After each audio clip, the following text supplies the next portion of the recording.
Hello everyone, this is Sheetal Malik. I'm also an educator on YouTube. As we all know, pandemic चल रहा है, lockdown लगा हुआ है, तो ऐसे में ऑफलाइन एजुकेशन पॉसिबल नहीं है.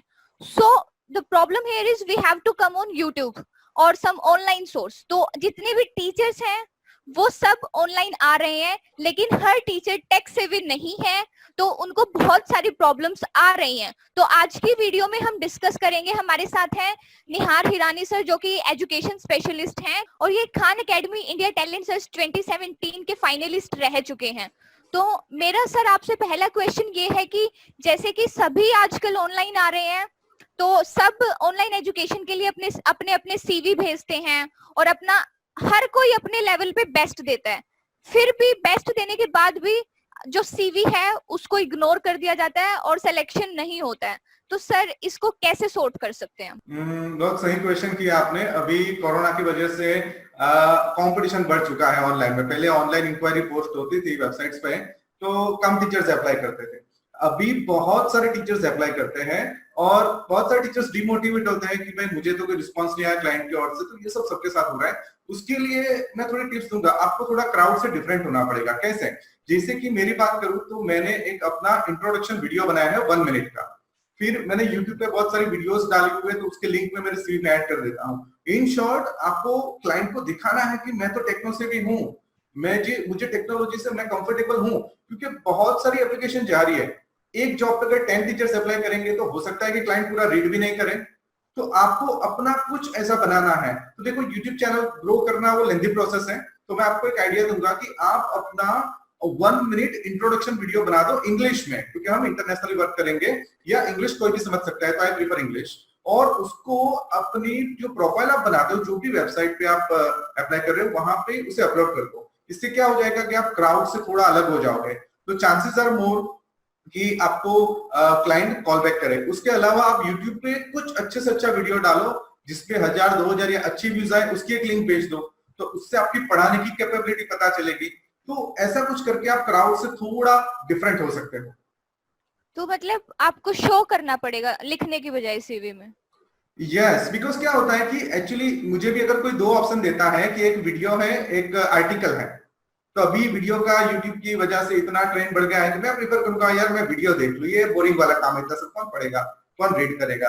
तो आपको अपना प्रोफाइल जो है वो एकदम स्ट्रांग बनाना है. जैसे मैंने मेरा प्रोफाइल जो एकदम स्ट्रांग बनाया है, उसके अलावा टेस्टिमोनियल्स हो, स्टूडेंट के रिसर्च हो, कुछ आपने अचीवमेंट, जैसे मैं Khan academy India talent search का फाइनलिस्ट रह चुका हूं, जो भी आपके अचीवमेंट्स है वो अच्छे से रिप्रेजेंट करो. मैंने देखा है टीचर्स को, अगर मैं वेबसाइट देता हूं कि ये टीचर्स के लिए वेबसाइट है, अर्बन प्रो है, माय प्राइवेट ट्यूटर है, टीचर ऑन है, तो वो सिर्फ डिटेल्स फिल कर देते कि मैंने ये किया हुआ, ये किया हुआ. तो दैट्स नॉट इनफ.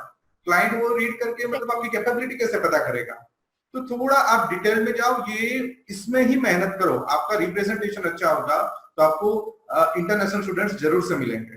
तो सर आप इंटरनेशनल स्टूडेंट्स को भी पढ़ा चुके हैं जो कि ऑस्ट्रेलिया, अमेरिका से भी हैं. तो सर इसके लिए क्या इंग्लिश जरूरी है? हाँ, इसमें मैं बताऊंगा मैम आपको कि इंग्लिश जरूरी है और दूसरा उनका एक्सेंट समझना भी जरूरी है. कई बार क्या होता है कि नहीं मुझे तो अच्छा इंग्लिश आ रहा है, I am good at English, लेकिन उनका इंग्लिश समझने में हमें दिक्कत होती है. एक एग्जांपल दे दो, हम पेपर बोलते हैं, पेपर. यूएस एक्सेंट की बात करूं तो पेपर. तो आपको थोड़ा यूज टू होना पड़ेगा कि वो लोग कैसे बोलते हैं. और ऐसा नहीं है, अगर सब सोचते हैं कि भाई निहार हिरानी सर सालों से कर रहे हैं तो उनका कॉन्फिडेंस पहले से हाई होगा, ऐसा नहीं है. जब मेरा फर्स्ट क्लास था तो मैं अपना एक्सपीरियंस बताऊंगा, जब मुझे मेरी स्टूडेंट ने हेलो बोला तो मैं पूरा डर गया. मतलब एक्सेंट इतना अलग था, तो आई वाज फ्राइटन कि यार ये मतलब मुझे समझ में आएगा और उनको मेरी लैंग्वेज समझ में आएगी कि नहीं. तो बहुत सारे टीचर लोग इंटरनेशनल की ओर देखते ही नहीं है कि नहीं नहीं नहीं नहीं ये तो मेरे से नहीं होगा. ऐसा नहीं है. देखो, डर तो सबको लगता है, एज अ बिगिनर सबको डर होता है, मुझे भी डर था. लेकिन एक स्टार्ट कर दो, थोड़ा इंग्लिश मूवी वगैरह देखना शुरू करो, थोड़ा सबटाइटल पढ़ो, तो आप एक्सेंट से यूज्ड टू हो जाओगे. तो इंग्लिश आना जरूरी है, प्लस एक्सेंट का भी थोड़ा आपको एक्सपीरियंस होना जरूरी है. तो सर जैसा कि आपने कहा कि पढ़ाना, लेकिन पढ़ाना भी अगर हम ऑनलाइन पढ़ा रहे तो 2 चीजें होती है, एक तो लाइव पढ़ाना और एक वैसे वीडियोस अपलोड करना. तो सर कौन सा ज्यादा टफ होता है और आपको क्या लगता है कि कौन सा प्रेफर करना चाहिए? जैसे आप भी वीडियो बना रही हो तो आपको आइडिया होगा. यूट्यूब पे मैं बहुत सालों से वीडियो बना रहा हूँ, लेकिन ये मेरा एक्सपीरियंस बता रहा हूँ, ना कि सबका वो जरूरी है. टीचिंग ओरिएंटेड, ठीक है. यूट्यूब पे इतनी इनकम नहीं है when you make educational videos. जैसे मैं मेरी बात करूं तो 1000 व्यूज पे कुछ आधा डॉलर या पौना डॉलर $0.75 मिल जाता है, यानी 1000 व्यूज पे आपको 35 से 50 रुपीज मिलते हैं, जो मेरे ख्याल से इतना नहीं है। मतलब क्या, अगर मंथली मिलियन में व्यूज गेन करते हो then you can make your living, otherwise you can not make your living. But ये बहुत इंपॉर्टेंट है, ये बात बता दूं कि मेरी जितनी भी जॉब्स है ऑनलाइन, उसमें पहली लाइन ये थी कि I am teacher on YouTube. मेरे बहुत सारे वीडियोस है जिसने 1 लाख व्यूज क्रॉस किए हैं, and that is the thing कि क्लाइंट तुरंत रिस्पॉन्ड कर देता था। तो यस, आपका बिजनेस ग्रो करने में, इंटरनेशनल मार्केट कैप्चर करने में यूट्यूब एक बहुत ही इंपॉर्टेंट है। लेकिन यूट्यूब के आप रिलाय करो कि मैं यूट्यूबर बन जाओ, यूट्यूब पे पढ़ाऊं, फुल टाइम इनकम करूं, और अभी नए यूट्यूबर्स के लिए तो कंडीशन भी हार्ड हो गई है, 2,40,000 मिनट वॉच टाइम लाओ, 1000 सब्सक्राइबर्स लाओ। तो फुल टाइम इनकम मेरे मानने के हिसाब से आई डोंट सजेस्ट, लेकिन हाँ, वो आपको 1-to-1 टीचिंग के स्टूडेंट्स गेन करने में डेफिनेटली हेल्प करेगा। तो आप फुल टाइम के लिए नहीं बोल रहे हैं? यस, मैं ऐसे बोल रहा हूँ यूट्यूब पार्ट टाइम करो। मैं अभी भी कर रहा हूँ पार्ट टाइम, क्योंकि मैं जानता हूँ कि यूट्यूब मुझे इतनी इनकम नहीं देता है, लेकिन मेरा जो करियर बना हुआ है, जितने मतलब इंटरनेशनल क्लाइंट है मेरे पास, उसके पीछे यूट्यूब का कहीं ना कहीं हाथ है। तो उसको साइड पे करते रहो। आज की तारीख में आप देखोगे तो मेरा वीडियो आपको मिलेगा 1 वीक पहले अपलोड किया, 5 दिन पहले, जो भी टाइम मिला वो मैं यूट्यूब पे डालता हूँ, लेकिन उसे फुल टाइम करियर यूट्यूब को मत गिनाओ। तो आपको अपना टाइम डिवाइड करना पड़ेगा, और ऐसा भी नहीं है कि आप यूट्यूब छोड़ दोगे, बिकॉज आपके जो क्लाइंट्स आ रहे हैं वो यूट्यूब से आ रहे हैं। तो इसको इनडायरेक्ट सोर्स लेना है। यस यस यस, वो हमें क्लाइंट तक पहुंचने का एक जरिया है। तो सर, जब आप ओवरसीज स्टूडेंट्स को भी पढ़ाते हैं और आप इंडियन स्टूडेंट्स को भी, तो आप ये बताइए कि ओवरसीज स्टूडेंट्स को पढ़ाना मुश्किल होता है या फिर इंडियन स्टूडेंट्स को? इंडियन और स्टूडेंट्स को बेटर क्या बोलूंगा। चीज? ओके, बता रहा हूँ, दोनों बता रहा हूँ। कैसे? इंडियन स्टूडेंट्स बोलूंगा मैं, क्योंकि देखो इंडिया में मैंने भी काम किया है, मेरी भी काफी स्ट्रगल स्टोरी रही है। मैं बच्चों के घर पे पढ़ाने जाता था, मैंने इंस्टीट्यूट रन किया है, मेरे घर पे मैं ट्यूशन कराता था। मेरे करियर की शुरुआत एक वॉल से और चौक से हुई थी, जो कि स्मार्ट बोर्ड तक पहुंची और फिर ऑनलाइन पहुंची। तो मैंने बहुत सारे जो एजुकेशन के मोड्स है वो पास करके मैं यहाँ तक पहुंचा हूँ। तो इंडियन क्लाइंट्स है ना, उनका मतलब इंटरफेरेंस बहुत रहता है हमारे काम में। जैसे आपने क्या करवाया, अभी आप क्या करवाओगे, फिर आप पेमेंट बहुत मांग रहे हो, ये तो बहुत हो गया, वो तो इतने में करवाता है। क्योंकि इंटरनेशनल में क्या होता है कि बार्गेनिंग एक तो मैंने बहुत फेस नहीं किया, ठीक है, वो लोग आपकी सर्विस अच्छी हो तो पेमेंट अच्छा देते हैं। दूसरा, इंटरनेशनल में यूएस डॉलर में पेमेंट होता है मोस्टली। मेरे पास स्विस फ्रैंक में भी पेमेंट आता है, लेकिन वो सारी हाई करेंसी है, स्विस फ्रैंक ले लो या यूएस डॉलर ले लो। तो एक तो ये है कि आपको पेमेंट ज्यादा मिलेगा। मेरी बात बताऊं मैं आपको मैम, तो मेरा फर्स्ट पेमेंट था वो $7 पर आवर था, और उसके पहले मैं काम करता था 1 घंटे के 200 रुपए में, बच्चों के घर पे पढ़ाने जाता था। 200 से 300 भी हुआ था, पर मेरी जो होम ट्यूशन की जर्नी 200 से शुरू हुई थी। तो मतलब मैं सोचता था कि कभी मुझे 1 घंटे के 500 रुपए मिले, 500 रुपीज, तो यार ये तो ड्रीम लाइफ हो गई। मतलब मेरे लिए बहुत था 500 रुपीज पर आवर। 500 रुपीज तो एक इंजीनियर को मिलते हैं अमेज़न में।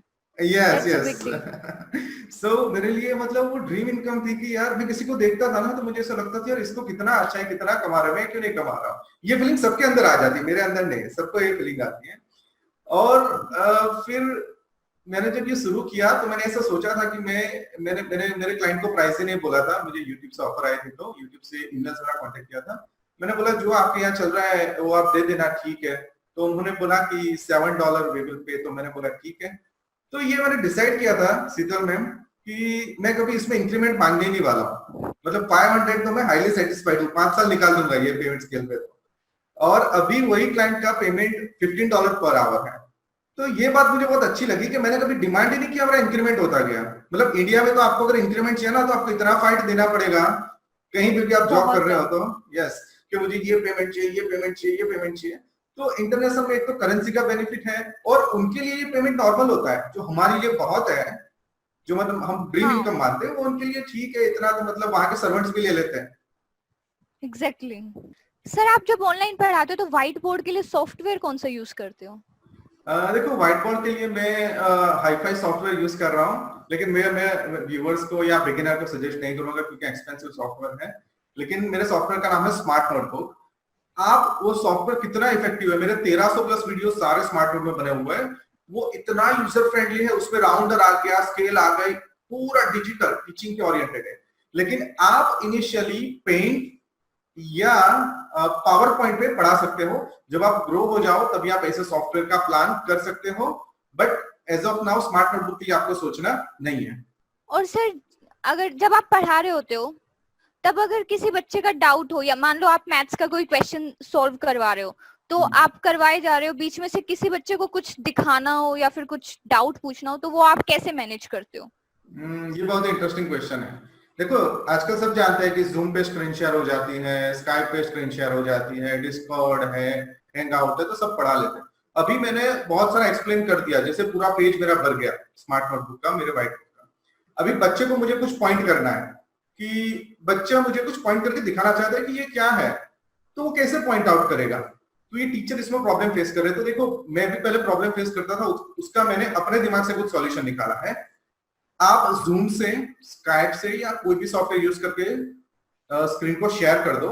दूसरा सॉफ्टवेयर यूज कर सकते हो एनीडेस्क या टीम व्यूअर, ये जरूर आपको पता होगा लेकिन आपने यूज नहीं किया होगा। तो screen sharing via Skype and मेरा स्क्रीन का एक्सेस दे दो बच्चे को वाया एनीडेस्क। उसको राइट मत दो कि वो अपनी स्क्रीन पर लिख सके, सिर्फ उसको एरो दे दो अपना, तो स्क्रीन पे 2 एरो हो जाएंगे, एक स्टूडेंट का एरो, एक हमारा एरो, तो वो मैं एग्जैक्ट पॉइंट करके दिखाएगा कि यार ये मुझे समझ में नहीं आया। तो that is some better way to teach. ये 1-to-1 इंटरेक्शन बेटरली हो जाता है।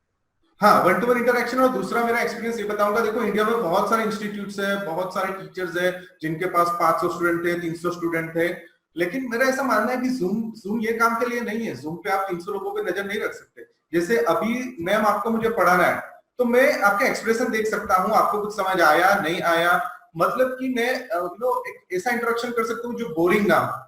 अभी एक टीचर 300 लोग को बताएगा तो कितने लोग उसमें से सो गए हैं, कितने लोग है ही नहीं इस कैमरे के सामने, वो भी पता नहीं चलेगा।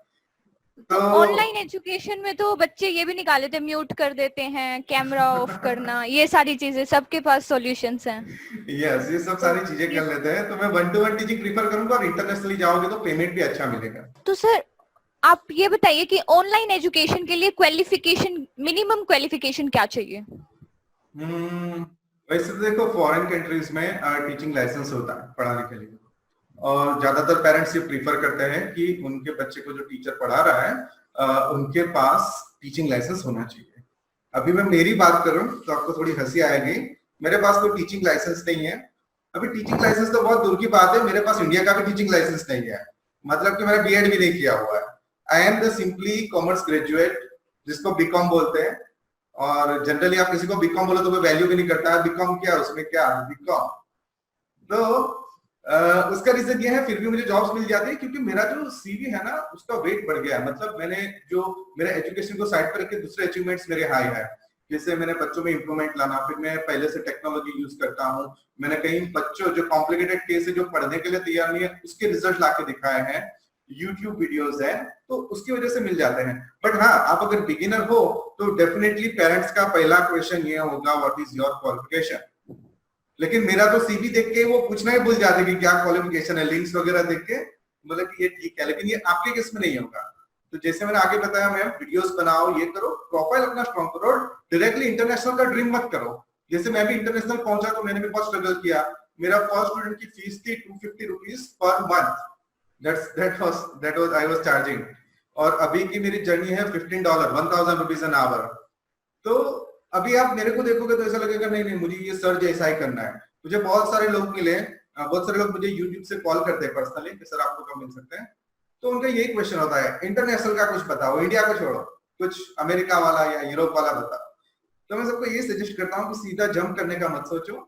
इंडिया में कोई भी कम पेमेंट वाला जैसे 200 हो, इवन 150 भी हो कॉम्पिटिशन, तो ले लो, एक्सपीरियंस ले लो, उसका रिजल्ट लाके दिखाओ, प्रूव करो कि मैं कर सकता हूँ, then you can think of going international। और सर जैसे आप इंटरनेशनल स्टूडेंट्स को पढ़ाते हैं तो उसके लिए पहले आपको पढ़ना पड़ता होगा ना, बिकॉज जो सिलेबस है वो इंडिया का अलग है और वो फॉरेन का अलग है, तो उसके लिए बुक्स कहाँ से अवेलेबल होती हैं आपको? देखो हाँ, एक ये बहुत इंपॉर्टेंट क्वेश्चन किया। इंटरनेशनल टीचिंग में आपको बहुत तरीके से तैयार होना है।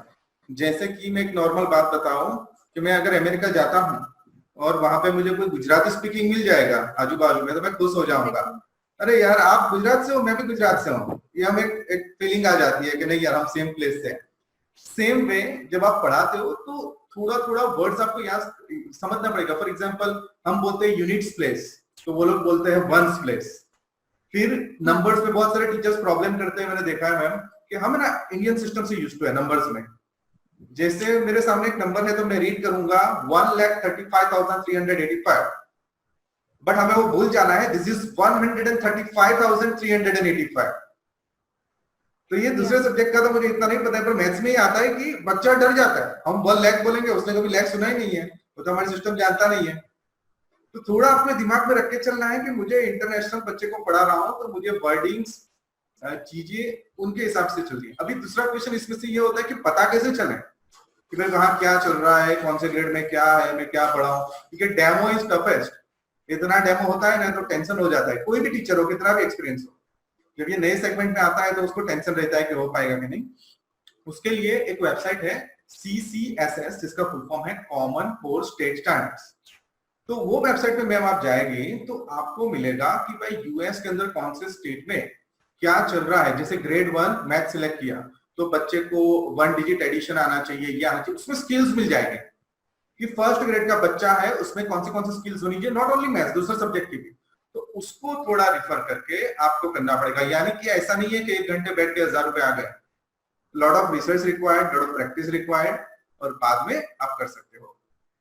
मतलब क्लास लेने से पहले बहुत सारा काम करना पड़ेगा, ऐसा नहीं है कि यस बहुत सारा काम करना पड़ेगा। मतलब जितना आसान दिख रहा है, जैसे मैं आपको एक फनी बात बताऊं इसमें कि मैं किसी को बोलता हूँ ना कि 1 घंटे के $15 यानी 1000 से 1100 रुपए, डॉलर ज्यादा चल रहा है तो 1100, तो वो लोग क्या करते हैं गिनती लगा देते हैं, 1000 रुपए 5 घंटे 5000 रुपए 30 दिन 1.5 लाख रुपए हो गए। मतलब उनका मैथमेटिक्स फास्ट चलने लगता है कि ये मंथ हो गया इतने पैसे कमा लिया। तो ये जितना सुनने में आसान है इतना है नहीं। वो 5 घंटे पढ़ाने के लिए शायद आपको 10 घंटे भी मेहनत करनी पड़े और आपको समझना, क्योंकि आपको उनका लेवल जो है वो सेटिस्फाई करना है अपने कस्टमर का, उसको लगना चाहिए कि ही इज द बेस्ट। नहीं तो हजारों टीचर्स हैं, वो आपको क्यों सिलेक्ट करे, आप कैसे उनसे डिफरेंट हो। तो ये एक चैलेंजिंग काम है और जो आपको कंपलसरी करना है। तो सर जब हम जो एक बिगिनर है जो इंटरनेशनल एजुकेशन में एंटर करना चाहता है उसको पहले अपना डेमो प्रिपेयर करना पड़ेगा, और उसके लिए हमें कोई जो हमारा पर्टिकुलर सब्जेक्ट है उसका कोई टॉपिक चूज करना पड़ेगा। तो सर वो टॉपिक कैसे चूज करना है और डेमो कैसे प्रिपेयर करना है, आप उसमें बताएंगे कुछ?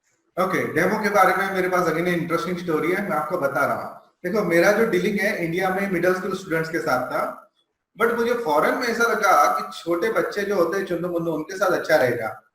मतलब मेरा 3rd ग्रेड है, 1st ग्रेड है, छोटे बच्चों के साथ मुझे बड़ा मजा आ रहा है। तो मैं अभी मेरा सेगमेंट प्राइमरी में मैंने स्टॉप कर दिया, I am not again going back to the secondary even if I get more payment. तो छोटे बच्चों में क्या होता है, मेरा डेमो में हमेशा फ्रैक्शन ही होता है। देखो आप देख लो, फर्स्ट में भी फ्रैक्शन आएगा, सेकंड में भी फ्रैक्शन आएगा, थर्ड में भी फ्रैक्शन आएगा। बट मैं बच्चे को ऐसा नहीं बोलूंगा हेलो बच्चों आज हम फ्रैक्शन शुरू करेंगे। मैं क्या बोलूंगा, चलो whatever you want to learn, आपकी एक एक चीज डेमो में नोटिस की जाएगी पेरेंट्स की ओर से, फिर पेरेंट्स नहीं आएंगे बीच में। तो अगर आप बोलोगे ना कि नहीं नहीं चलो मैं फ्रैक्शन कराता हूँ, उसका मतलब ये हो गया कि आपने फ्रैक्शन की प्रिपेयर की और वही आप करवा सकते हो। अगर इधर उधर का टॉपिक बोल देंगे तो आप डर जाओगे, तो ऐसा नहीं करना है। कौन सा टॉपिक करना है मैं बच्चों को बोलता हूँ। तो छोटे बच्चे जनरली इतने यूज्ड टू होने में टाइम लगता है, एकदम से आपको जवाब नहीं देंगे, तो थोड़े थोड़े आवाज से बोलेंगे व्हाट एवर यू थिंक करके, वो भी मांड मांड बोलेंगे। तो फिर हमें फ्रैक्शन ले लेना है। वो फ्रैक्शन क्या है, डायग्राम बेस्ड है तो बोरिंग नहीं होता है। तो एक स्क्वायर बना दिया, ये 1/2 हो गया, ये 1/3 हो गया, ये इक्विवेलेंट फ्रैक्शन हो गया। तो डेमो में ऐसा लेता हूँ जो सब जगह जनरल हो। जैसे मैंने बताया कि बड़े नंबर्स में इंडियन इंटरनेशनल का प्रॉब्लम आ जाएगा, हम बोलेंगे 1 करोड़ और इतना इतना इतना, जबकि उनके सिस्टम में होगा बिलियन बिलियन। तो मैं सेफ टॉपिक सिलेक्ट करता हूँ जिसमें कुछ इधर उधर नहीं हो जाए वर्डिंग्स। फ्रैक्शन तो 1/2 ही होगा, 1/10 तो 1/10 ही होगा, बट आप अपने हिसाब से टॉपिक लिख दो। अभी दूसरी बात कि आपको है ना एक पावर पॉइंट फाइल बनानी है डेमो के लिए, और सभी पेज पे एक एक क्वेश्चन पेस्ट करके रखो, क्वेश्चन की इमेज। तो during the class time waste ना हो कि अरे यार मैं वापस बुक में जाता हूँ स्क्रीन चेंज की, ये क्वेश्चन करना है, ये आता है क्वेश्चन। मैं स्मार्ट नोटबुक में अरेंज करके रखता हूँ, page 1 page 2 page 3, required diagram हो वो भी मैं थोड़े बना के रखता हूँ ताकि फिर उनके सामने टाइम वेस्ट नहीं हो। और उसके अलावा मैं प्रैक्टिस करके भी रखता हूँ, ऐसा एज्यूम करता हूँ कि मैं सिखा रहा हूँ तो कैसे होगा, तो मैं देख लेता हूँ कि बीच में कुछ प्रॉब्लम तो नहीं आ रहा है, कि कुछ सिंबल बनाने में कुछ दिक्कत आ रही है, मेरे हैंड राइटिंग रॉन्ग जा रहे हैं। तो ये सब आपको प्रिपेयर करके डेमो देना है। Demo is something you should take very very seriously. Sir demo prepare करने के लिए कोई फ्री साइट या फिर कोई सोर्स हो जहां से बहुत सारी वीडियोस देखने को मिल जाए कि ये ऐसे डेमो देते हैं, ये बोलना है? Good question. देखो डेमो के लिए मेरी बेस्ट वेबसाइट है खान एकेडमी, और खान एकेडमी बारे में खान एकेडमी के बारे में मुझे जो भी पता है, मैंने जो अभी तक देखा है कि वो लोग सीसीएसएस को फॉलो करते हैं, जो मैंने अभी बताया, कॉमन कोर स्टेट स्टैंडर्ड्स। यानी कि एग्जैक्टली यूएसए में क्या चल रहा है, जैसे खान एकेडमी का 2 सेगमेंट हो गया है, Khan academy India, Khan academy USA में। यूएसए फॉलो करूंगा इंटरनेशनल स्टूडेंट्स है तो उसमें एग्जैक्टली आपको टॉपिक मिल जाएगा। मैं उसके सारे वीडियोस देख लेता हूं, क्योंकि मेरा ऐसा मानना है कि खान एकेडमी के वीडियो टीचिंग ओरिएंटेड सबसे बेस्ट होते हैं। मेरा गूगल सर्च भी यही होता है कि equivalent fraction by Khan Academy, logarithm by Khan Academy, उसका एक्सप्लेनेशन बेस्ट होता है। फिर अगर आपने यूज नहीं किया होगा मैम तो आपको पता नहीं होगा, उसमें एक प्रैक्टिस मोड भी आता है खान एकेडमी में, जिसमें वही टॉपिक के बहुत सारे क्वेश्चन होते हैं। तो आपको रेडी क्वेश्चन भी मिल जाएंगे, वो भी मैं कॉपी पेस्ट करके रेडी रखूंगा मेरे पावर पॉइंट डेमो में। तो जितना आप खान एकेडमी यूज करोगे, दूसरे भी होंगे, लेकिन मेरा पर्सनल एक्सपीरियंस खान एकेडमी से पूरा फ्री है, उसको हम यूज कर सकते हैं। सर ऑनलाइन एजुकेशन प्रोवाइड करने के लिए कंप्यूटर के अलावा हमें और क्या क्या चाहिए होता है? कंप्यूटर के अलावा बहुत सारी चीजें चाहिए, और मैंने ये सब खरीदा था सालों पहले। तो मेरे साथ कुछ फनी हुआ था कि तभी ऑनलाइन एजुकेशन का इतना नहीं था, इंटरनेट बहुत ही महंगा था, और मेरे ख्याल से ऑनलाइन के बारे में तो किसी को कुछ पता ही नहीं था, कि सब मतलब हंसी उड़ाते थे कि ये क्या ऑनलाइन पढ़ाई, तो क्या कुछ होता है क्या। मतलब किसी को बोलो, जैसे मेरे पेरेंट्स बोलेंगे कि मेरा लड़का ऑनलाइन टीचर है, तो सब ऑनलाइन क्या क्या यूट्यूब तो मूवी देखने के लिए है, उसमें पढ़ाया जाता है क्या। तो सबको मतलब ये ऐसा लगता था कि it's a waste of money buying the things. But आज जब कोरोना आया तो पता चला कि नहीं, it's an investment which gives you the best return. तो उसके लिए एक आपको पेन एंड टच टैबलेट लेना पड़ेगा। डिस्क्रिप्शन में मैं सारी लिंक्स डाल दूंगा जो मैं प्रोडक्ट्स यूज करता हूँ। और लैपटॉप डेस्कटॉप की कंपैरिजन की बात करें तो मेरे पास डेस्कटॉप ही है। मैंने शुरुआत में एकदम टाइट बजट में लिया हुआ था कि चलो अभी जो है इसमें चला लेते हैं, क्योंकि इतनी इनकम नहीं थी और इन्वेस्ट हो रहे थे पैसे। बट आप मानोगे नहीं, आज की तारीख में उसी पे मेरा सारा काम चल रहा है। अभी जो हम ये जूम कॉल पे मिल रहे हैं वो भी उसी पे मिल रहे हैं। तो एक pen and touch tablet, good quality mic, एक डेस्कटॉप कंप्यूटर। डेस्कटॉप कंप्यूटर में मेरा एग्जैक्ट कॉन्फ़िगरेशन क्या है, मदरबोर्ड, प्रोसेसर, इसमें क्या होता है, आप दुकान वाले को जाकर बोलोगे कंप्यूटर शॉप को कि असेंबल कर दो अपने हिसाब से, तो वो सब चीज ध्यान पे नहीं रखेगा, वो उसका प्रॉफिट ध्यान पे रखेगा। तो मैंने सारी चीज मैंने खुद ने पसंद की थी कि मुझे गीगाबाइट का ये मदरबोर्ड चाहिए, ये प्रोसेसर चाहिए, ये चाहिए। तो मेरा सारा जो मतलब कॉन्फ़िगरेशन है वो हम डिस्क्रिप्शन में डाल देंगे, सोच के आप ले सकते हो। कम बजट में अच्छा कंप्यूटर हो जाएगा। और मुझे तो पता नहीं, बट लैपटॉप यूजर का ये कहना है कि उसका मेंटेनेंस हाई होता है, मतलब वो बिगड़ता है तो ज्यादा पैसे चाहते हैं, जबकि डेस्कटॉप होता है वो 200-300 में हो जाता है। प्लस डेस्कटॉप में आप कॉन्फ़िगरेशन बढ़ा सकते हो। जैसे मेरे कंप्यूटर में सिर्फ 1 GB रैम थी, आज 14 GB मैंने कर दी। तो मतलब डेस्कटॉप अच्छा रहता है। एक आपकी हार्ड डिस्क भर गई है, लगा दो दूसरी हार्ड डिस्क, वो भी भर गई है, लगा दो एक्सटर्नल वाली 1 TB की। मतलब इसमें आप अपनी रिक्वायरमेंट के हिसाब से चेंजेस कर सकते हो। मेरे मानने के हिसाब से लैपटॉप में वो थोड़ा मुश्किल है। तो आपको pen and touch tablet, mic, ये 2-3 चीज लेनी पड़ेगी। वो भी शुरुआत में मैं बोलूंगा एक टैब ले लो, बाकी तो ईयरफोन से चला लो जो मोबाइल के आते हैं। जब आप थोड़ा ग्रो हो जाओ तो आप गुड क्वालिटी माइक वगैरह खरीद सकते हो। और सर अगर किसी के पास गुड क्वालिटी फोन ही हो, सेल फोन, तो उससे काम चल सकता है फॉर अ बिगिनर? देखो इसमें मैं ये बताऊंगा कि मैंने मोबाइल से तो कभी पढ़ाया नहीं है, लेकिन फिर भी मुझे जो लग रहा है बता रहा हूँ कि मोबाइल में ना एरिया लिमिटेड हो जाएगा। यानी कि सपोज मेरे स्मार्ट नोटबुक या पावर पॉइंट में मुझे कुछ लिख के दिखाना है, तो उसके लिए स्पेस कितनी कम हो जाएगी। मतलब I can not explain the things in better way, ऐसा मेरा मानना है। मैंने यूट्यूब पे बहुत सारे वीडियोस देखे, फोन से पढ़ाओ, ये करो वो करो, लेकिन मेरा पर्सनली ऐसा मानना है कि कंप्यूटर है तो स्पेस अच्छी रहेगी, फीचर्स मिलेंगे, इमेज कॉपी पेस्ट फास्ट होगी, तो computer is the better way. Learner के लिए ठीक है। मेरा एक चाइनीज स्टूडेंट है, वो बालकनी में खड़े रहते रहते पढ़ता है और ऐसे घूमते फिरते हुए गार्डन में मेरे साथ पढ़ लेता है। तो लर्नर के लिए मोबाइल टैब ठीक रहेगा, लेकिन टीचर के पास लैपटॉप या डेस्कटॉप होना चाहिए। उसमें भी मेरी प्रायोरिटी है desktop. Okay sir, one time investment है। हाँ, वन टाइम इन्वेस्टमेंट है। और मेरी जो सारी प्रोडक्ट्स हैं, और ऐसा नहीं है कि मेरे पास पहले से ही पूरा हाई फाई प्रोडक्ट्स हैं, मैंने भी लो बजट से ही शुरू किया था। हर एक देखो, बिगिनर में आपका मेरा ये, जैसे आप यूट्यूब वीडियो बना रहे हो तो आपके एफर्ट्स होंगे कि मेरे बहुत पैसा भी इन्वेस्ट ना हो कुछ, मतलब हमें बहुत पता है कि ये ले सकते हैं, ये ले सकते हैं, ये ले सकते हैं, लेकिन हम ऐसी ट्राई करते हैं कि इसमें सस्ता क्या है, इसमें अभी मेरा बेस्ट क्वालिटी इसमें मैनेज हो रहा है। तो मैंने ऐसे जब तक रिटर्न ऑफ इन्वेस्टमेंट ज्यादा ना हो जाए इन्वेस्टमेंट से, तब तक तो सोच समझ के करना पड़ता है।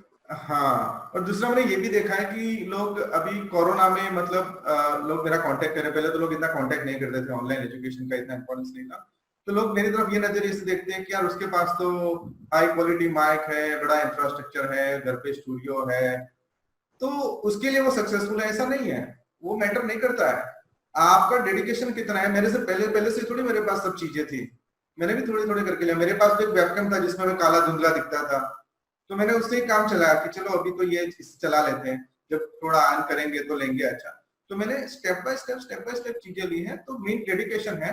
और एक दूसरा इंसिडेंट मैं आपको बताऊं, Khan academy India talent search जो मैं फाइनलिस्ट रह चुका हूं, उसमें मेरे से अप एक पार्टिसिपेंट है जिसका रेटिंग्स मतलब उसकी विनिंग जो है वो मेरे से ऊपर है। आपको पता है उसने कैसे वीडियो बनाया था? उसके पास ना तो डीएसएलआर था, कैसे? ना तो कुछ भी था, उसने सिर्फ एक फोन पकड़ लिया, नीचे पेन रख दी, अलग अलग कलर की स्केच यूज करके एक एक्सप्लेनेटिव वीडियो बनाया, and that was rated better than my video जो पूरे इंफ्रास्ट्रक्चर के साथ बना था। तो ऐसे इंसिडेंट हमें दिखा रहे हैं कि ये मैटर नहीं करता है आपके पास कितनी चीजें हैं, ये मैटर करता है कि आपका विल पावर कितना है कि यस मैं कर सकता हूं और मैं करूंगा। मैंने 2011 में पैर रखा तो पहले से थोड़ी मैं इंटरनेशनल लेवल पे पहुंच गया, मुझे बहुत दिक्कतें आई, लेकिन मैंने मेरा साइड मिशन चालू रखा कि नहीं एक दिन कुछ ना कुछ होगा, एक दिन मतलब मेरा करियर बनेगा। तो मैंने होम ट्यूशन करवाई क्योंकि हमारी फाइनेंशियल नीड तो होती ही है, रूटीन एक्सपेंस के लिए वी नीड मनी। तो अभी ऑनलाइन करें उसमें तो इनकम आती नहीं है, यूट्यूब देखो कितने टाइम के बाद पेमेंट देता है। तो अपना गोल साइड पे रख के आप काम चालू करो। अभी ऑनलाइन का गोल रखो, ऑनलाइन नहीं मिल रहा है तो यूट्यूब वीडियोस बनाओ, टाइम कहीं ना कहीं इन्वेस्ट करो, तो कुछ ना कुछ रास्ता निकलेगा। सर अब मेन बात हम बात कर ही रहे हैं कि लाइवलीहुड के लिए, तो पेमेंट कैसे होते हैं इंटरनेशनल एजुकेशन में? पेमेंट की मेन बात आ गई। देखो पेमेंट में मेरा पेपाल में अकाउंट है। पेपाल एक वेबसाइट है, सबने नाम भी सुना होगा इंटरनेशनल पेमेंट्स के लिए। उसके अलावा अभी एक दूसरी कंपनी भी शुरू हुई जो भी मैं यूज कर रहा हूँ, जिसके चार्जेस थोड़े कम है, ट्रांसफर वाइस। तो ट्रांसफर WISE ट्रांसफर वाइस। तो ये दोनों जो प्लेटफॉर्म है उससे आप पेमेंट रिसीव कर सकते हो। और मेरा जो पेमेंट का टाइम है वो होता है वीकली, मैं वीकली पेमेंट लेता हूँ। मतलब जैसे लास्ट वीक मैंने 10 घंटे काम किया तो 10 into 15 $150 I get on Monday, और मेरे अकाउंट में आने में 2-3 दिन टाइम लगता है ये इंटरनेशनल ट्रांसफर। बट आप है ना, ये भी एक मैंने देखा है मैम कि है ना, मैं ऐसा करता हूँ, मेरे पर्सनल एक्सपीरियंस की बात करूँ, मैं ना सामने वाले पे भरोसा कर देता हूँ। मैंने कुछ लोग देते हैं शुरुआत से पेमेंट के पीछे पड़े रहते हैं, मतलब वो एक डेमो दे दिया, लाओ पेमेंट लाओ, ऐसा नहीं करना है। अरे एक बार कोई एक वीक पढ़ के चला गया तो भी क्या है, एक बार कोई एक वीक का पैसा लेके चला गया तो भी यार छोड़ दो, जाने दो, चला गया तो आपको एक्सपीरियंस मिला। मेरा खुद का जो जा चुका है फिर उसके पीछे तो टाइम वेस्ट ही होगा, अब उसको पेमेंट देनी तो नहीं है। यस, तो मेरा ऐसा है कि मैं शुरू कर देता हूँ, मैं क्लाइंट के पीछे नहीं पड़ जाता कि अरे चलो मेरे 3 घंटे लाओ पेमेंट लाओ, पूरा मैं एक वीक जाने देता हूँ। बच्चा ऐसा बोल दे कि यही सर मुझे चाहिए तो वो डेफिनेटली पेमेंट देगा। और दूसरा आप पेमेंट करोगे ना तो आपका इमेज किसमें जाएगा कि you are money minded. Exactly, मतलब मनी माइंडेड में आपकी इमेज जाएगी जो रॉन्ग है। और मेरा मैं बताऊं, मेरे सारे क्लाइंट्स रिटेन हुए हैं लॉन्ग टर्म तक। उसका रीजन ये है कि मेरा कुछ राउंडिंग ऑफ ऐसा है, जैसे कि आज मैंने पढ़ाया 2 घंटे 18 मिनट, तो मेरा राउंडिंग ऑफ जाएगा 2 घंटे 10 मिनट। मैं इस पर 20 नहीं करूंगा जो एस्टिमेशन के हिसाब से होता है। क्यों? क्योंकि मैं जानता हूं कि मुझे जो मिल रहा है ना वो कितने लोगों का ड्रीम इनकम है, मुझे जो मिल रहा है ना वो बहुत ज्यादा ऑलरेडी मिल रहा है।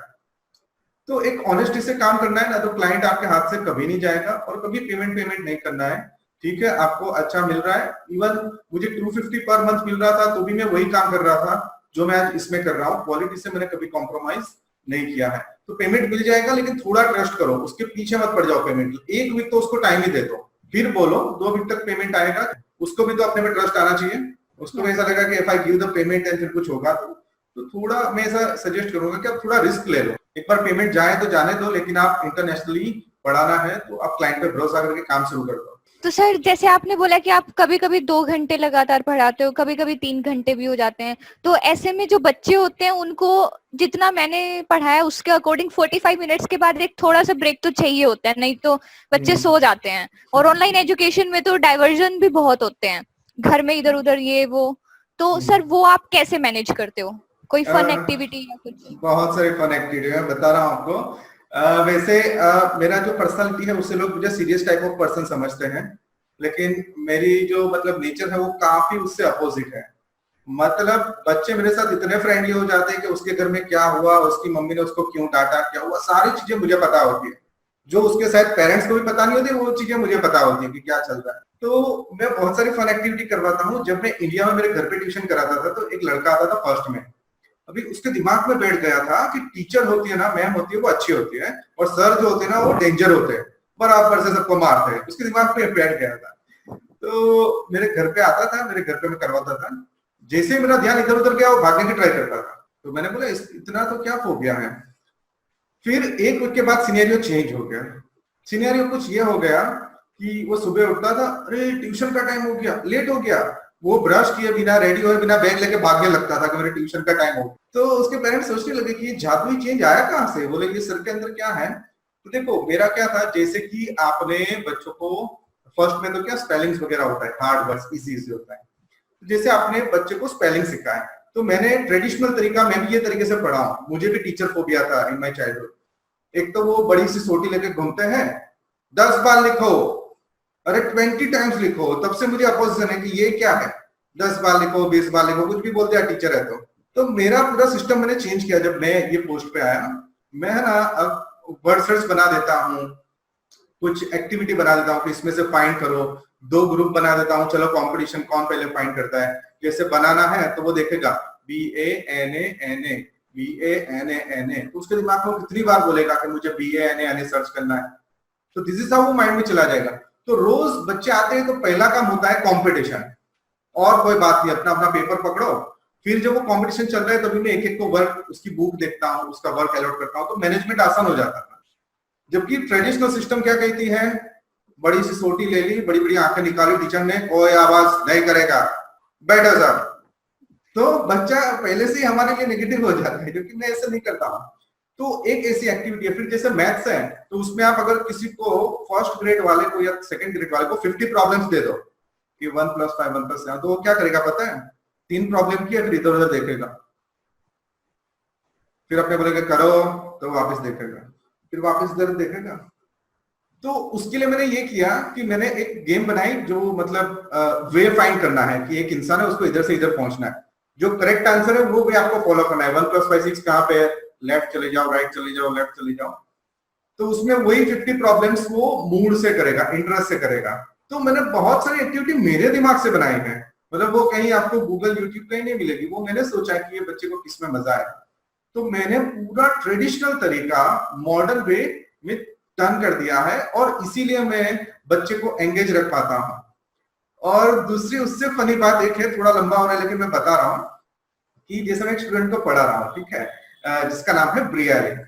तो मैं क्या करूंगा पता है, दूसरे 5 स्टूडेंट ले आऊंगा थर्ड ग्रेड में, कोई भी नाम, एलेक्स है, ये है, फिर बोलूंगा देखो इसने आज ये एक्टिविटी 5 मिनट्स में की, इसने 4 मिनट्स 58 सेकेंड्स में की।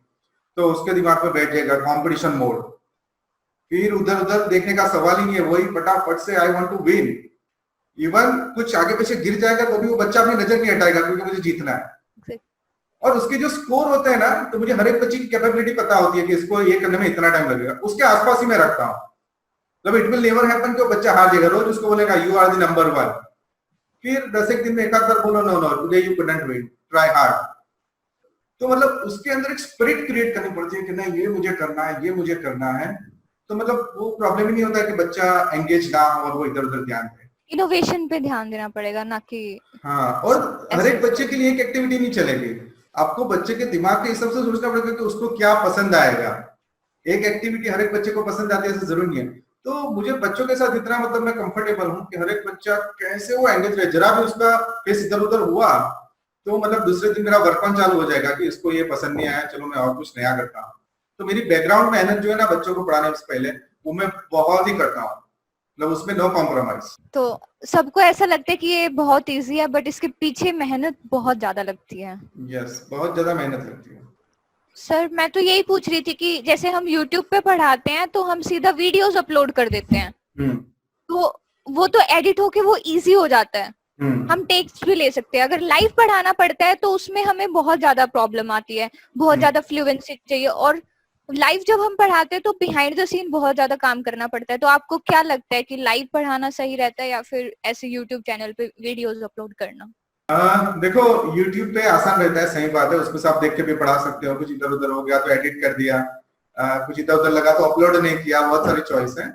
जबकि लाइव टीचिंग में यस, आपकी प्रिपरेशन हाई होनी चाहिए, आपको सारी चीजें पता होनी चाहिए। बट फिर भी मैं आपको एक लाइफलाइन दूंगा, जैसे केबीसी में लाइफलाइन आती है कि लाइव टीचिंग में क्या होता है कि आपको इंस्टेंट कुछ जाना है तो ऑन द स्पॉट आप गूगल कर सकते हो। मतलब जैसे कुछ वर्ड आ गया जो आपको मीनिंग नहीं पता है, जो इंडिया में यूज नहीं होता है वहां पे यूज होता है, तो आप उसको वो कर सकते हो। मेरे साथ ऐसा हुआ था, मेरा फर्स्ट क्लास था, तो फर्स्ट क्लास में जैसे मैंने आपको बताया कि हर कोई टेंशन में रहता है, जैसे आपका फर्स्ट क्लास होगा आपको भी टेंशन होगा। तो मुझे तो इतनी सारी टेंशन थी क्योंकि मेरा फर्स्ट एक्सपीरियंस था और मुझे वो स्टूडेंट को हाथ से जाने नहीं देना था। मतलब मेरे दिमाग में ऐसा था कि ये केस कोई भी हालत में ये केस बिगड़ना नहीं चाहिए।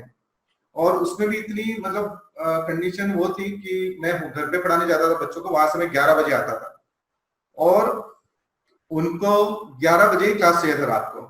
और मैंने बोला क्लाइंट को 11 बजे चाहिए, मैं कुछ इधर उधर नहीं करूंगा। मैंने बोला ओके। तो जो डिस्टेंस में 30 मिनट्स में तय करता था एक्टिवा से आने का, वो मैंने 20 मिनट्स में कर लिया।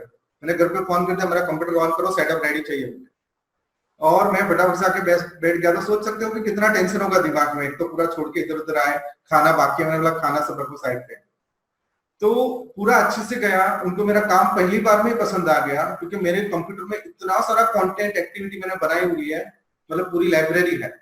बट लास्ट में वो स्टूडेंट ने मुझे बोला कि सीसू, तो मैं टेंशन में आ गया कि ये सीसू क्या होता है। तो मैंने तुरंत फोन उठाया क्योंकि मुझे ये मैसेज नहीं जाने देना था कि यार मुझे कुछ नहीं पता है। तो उसपे तो आ गया कि कोपर, कोपर को गुजराती में सीसू बोलते हैं, जो मेटल आता है वो। मैंने बोला वो लोग तो गुजराती जानते नहीं है, सीसू आया कहाँ से। तो इतना बड़ा टेंशन बढ़ गया। फिर बोले कि टॉक टू माय मॉम। तो मॉम ने बोला कि thank you so much Nihar, we like your work and we would like to continue with you and Sisu. तो मैं वापस टेंशन में आ गया कि उसकी मम्मा भी सीसू बोल रही है, मुझे हो क्या रहा है ये। तो मुझे फिर इतना अंदर से आया कि ये कुछ बाय बाय टाइप लग रहा है कुछ। तो बाय बाय का भी मैंने बहुत सर्च किया कि यहाँ पे सायोनारा बोलते हैं, ये बोलते हैं। मैंने बोला यूएस में सीसू का मतलब बाय क्यों करते हैं ये लोग, मुझे समझ नहीं आया। पर मुझे इतना आइडिया गया कि तो बाय बाय का चक्कर है। तो मैंने भी शुरू कर दिया रोज सी सो करके। मैंने बोला होगा जो भी, अभी मीनिंग में नहीं जाते हैं। फिर मुझे पता चला कि वो सीयूस उनको शॉर्ट में सीसू बोलते हैं। ओह। तो ऐसी कुछ चीजें हो जाती है जो हमारे लिए बहुत टेंशन हो जाते हैं, सामने वाले की नॉर्मल होती है। एग्जैक्टली। तो ये प्रिपरेशन के साथ चलो कि थिंग्स विल हैपन जो आपने नहीं सोची है। बच्चा कुछ क्वेश्चन ऐसा कर डालेगा जो आपके दिमाग के बाहर आ रहे हैं, तो आपको मतलब बहुत प्रिपेयर होकर बैठना पड़ेगा क्योंकि डेमो इज एवरीथिंग। आपने डेमो में अगर इधर उधर कर दिया तो फिर भले ही आप इतने बड़े टीचर हो, जैसे मेरा इतना क्वालिफिकेशन नहीं है फिर भी मैं चल रहा हूँ। मैंने देखा है बड़े बड़े प्रोफेसर रिजेक्ट हो जाते हैं कि नहीं भाई इनके साथ कंफर्टेबल नहीं है। तो ये करने जैसा है, लेकिन हाँ मेहनत है। आप ऐसे गिनती लगा दो इतनी इनकम, तो वो नहीं है। तो सर आप टीचर्स ट्रेनिंग के लिए कोई वर्कशॉप वगैरह ऑर्गेनाइज करवाते हो? यस, मैं spark.com जो एक कंपनी है वहां पे एक्सपर्ट रजिस्टर्ड होते हैं, वहां पे मैं एज एन एक्सपर्ट रजिस्टर्ड हूँ। और वहां पे आप मुझे 1-to-1 कन्वर्सेशन के लिए बुक कर सकते हो। उसके अलावा हम एक जनरल प्रोग्राम भी करते हैं, वर्कशॉप, जिसमें बहुत सारे टीचर्स होते हैं। तो मेरा जो नेक्स्ट वर्कशॉप है वो 16 अगस्त को है 5 to 6:30। और ये जो वर्कशॉप होते हैं उसमें आप अटेंड कर सकते हो और हम नॉमिनल चार्ज पे करते हैं। ये जो वर्कशॉप है वो अभी जो वीडियो देख रहे हैं उनके लिए सिर्फ 102 रुपीज में है और अदर के लिए वो है 152 रुपीज में। लेकिन आप वीडियो देख रहे हो तो नीचे मैं डिस्काउंट कूपन डाल दूंगा, उसको अप्लाई करके आप सिर्फ 102 में वो वर्कशॉप बुक कर सकते हो।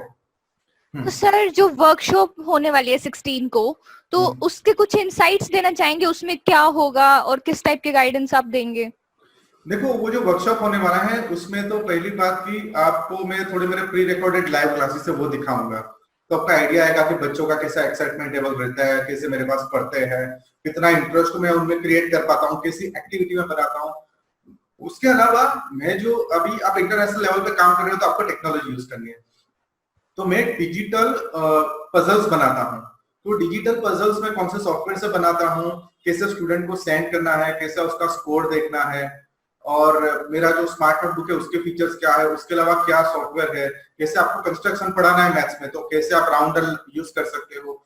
मतलब इतने सालों का मेरा जो भी एक्सपीरियंस है वो सारा वो वर्कशॉप के अंदर सभी को मिल जाएगा। तो सर इस वर्कशॉप के लिए रजिस्ट्रेशन कैसे होगा? तो जैसे मैंने बताया, मैंने डिस्काउंट कोड डिस्क्रिप्शन में दिया हुआ है, वो डिस्काउंट कोड भी है, उसके साथ लिंक भी है। उसके अलावा आपको ऑनलाइन टीचिंग के मैंने बहुत सारे वीडियोस बनाए हुए हैं, तो वो भी आप अगर spark.com पे जाके मेरा एक्सपर्ट अकाउंट देखोगे तो उसमें आपको मिल जाएंगे, तो ये आप रजिस्टर कर सकते हो। और मेरा ऐसा मानना है कि सारे व्यूअर्स को ऐसा लगेगा, सारे वर्कशॉप में जो अटेंड करेंगे कि नहीं मुझे कुछ मिला, मतलब you are the better chances कि आप ऑनलाइन टीचिंग में सक्सेस हो जाओगे, क्योंकि बहुत सारी चीजें हैं जो सारी मैं दे देने वाला हूँ। इन्वेस्टमेंट है एक टाइप की, और आपको इस चीज का रिटर्न ऑफ इन्वेस्टमेंट बहुत ज्यादा मिलेगा अगर आप अटेंड करते हो तो वर्कशॉप। यस, और आप ये लकी हो ये सब कि इतना टेक्नोलॉजी कोई आपको गाइड करने वाला है। मेरा तो पूरा ट्रायल एरर पे ही चल रहा था कि ये चलेगा नहीं चलेगा, ये करो नहीं करो, तो आपको तो मतलब पूरा वो मिलेगा कि मुझे एग्जैक्टली ये करना है, ये चीजें चाहिए, ये सॉफ्टवेयर है, तो ये एक बेनिफिट है। सो आज की वीडियो में बस इतना ही। Thank you so much sir for giving your valuable insights and time. So thank you so much Sheetal ma'am कि आपने इतने अच्छे से मेरा इंटरव्यू लिया और अपना कीमती वक्त दिया। शीतल मैम भी वीडियोस बनाती है, वो टीचर है, लॉ की भी स्टडी की हुई है, उनकी चैनल है शीतल मलिक। वहां पे आपको वैरायटी ऑफ वीडियोस मिलेंगे, ट्रेंडिंग टॉपिक मिलेंगे, करियर के रिलेटेड वीडियोस मिलेंगे, तो वहां जाइए, सब्सक्राइब भी कीजिए, और ऐसी नई नई वीडियोस में रेगुलरली आपके लिए लाता रहूंगा। Thank you so much all the viewers कि आपने इतना टाइम देके हमारे ये कन्वर्सेशन को सुना। आपके कोई क्वेश्चन है तो कमेंट बॉक्स में दीजिए, हम दूसरा वीडियो लेकर के आएंगे जिसमें आपके सारे सवालों का जवाब देने की कोशिश करेंगे। Thank you so much everyone.